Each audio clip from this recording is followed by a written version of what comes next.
แล้วใส่เกลือปลายบวงเนาะเกลือลงไป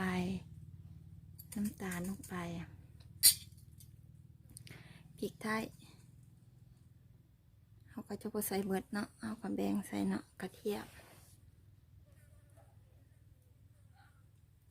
นะเขาก็จะใส่เบิด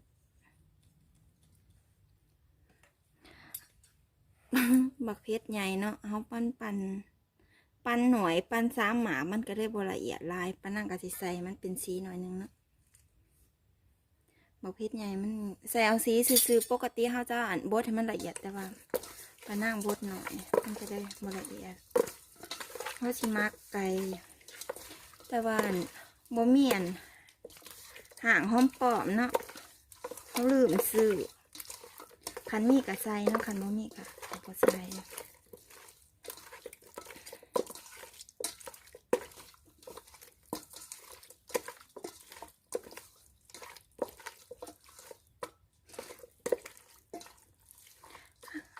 เศร้าแล้วเขาก็เอาเข้าตู้เย็นไว้เนาะประมาณ30 นาทีเดี๋ยวสิมาให้เบิ่งใหม่นะก็สิสุกใหม่ทำมันติดเองนะต้องตีไข่บ่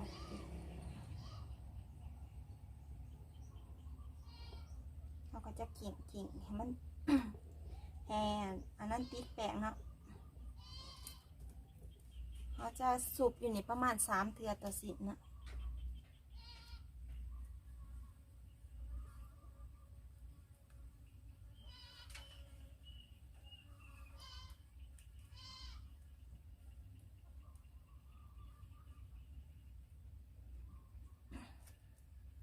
เราก็จะสะบัดนี่ออกเนี่ยแป้งเนาะเราก็จะลงมาถอนเลยถอนพอดีเนาะน้ำมันที่เราถาเนาะอันนี้มันโมเป็นเตาแก๊สเนาะเราก็ปรับอันระดับกลางบ่ได้เนาะเพราะว่ามันเป็นเตาเฟืองเราก็จะคอยคันคือไฟมันแห้งเราก็จะถอยออกเนาะอันโตไปกับเฮ็ดคือกันเนาะประมาณ3 เทื่อ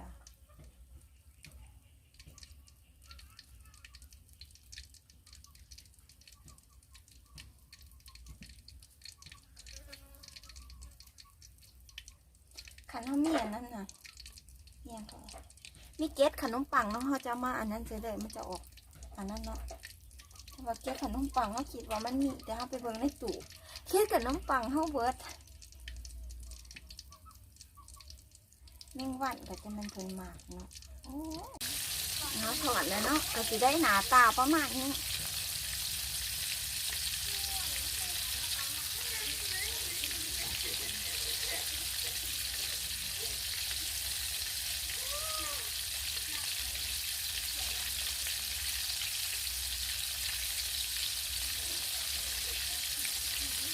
เค้กสีขันยังไงมันงามขันน้ำไม่เก็บขนมปังนะคะจะใช้เค้กขนมปังมาจะเก็บเนาะจะหวานเค้กขนมปังเพื่อนน้องเมิร์ดก็ดีก็ได้บุญมีใจก็ได้สีได้ประมาณนี้นะ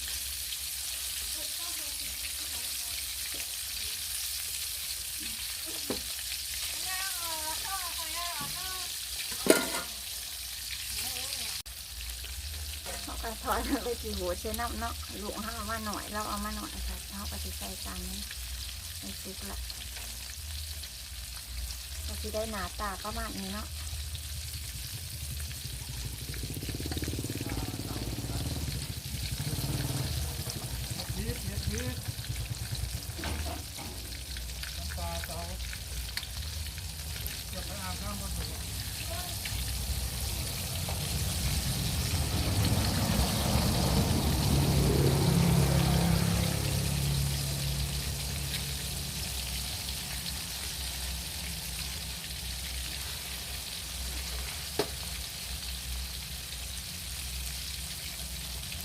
น้ำมันเนาะเขาเฮ็ดกินเองเขาจะเปลี่ยนน้ำมันตลอดแต่ว่าเขาซื้อกิน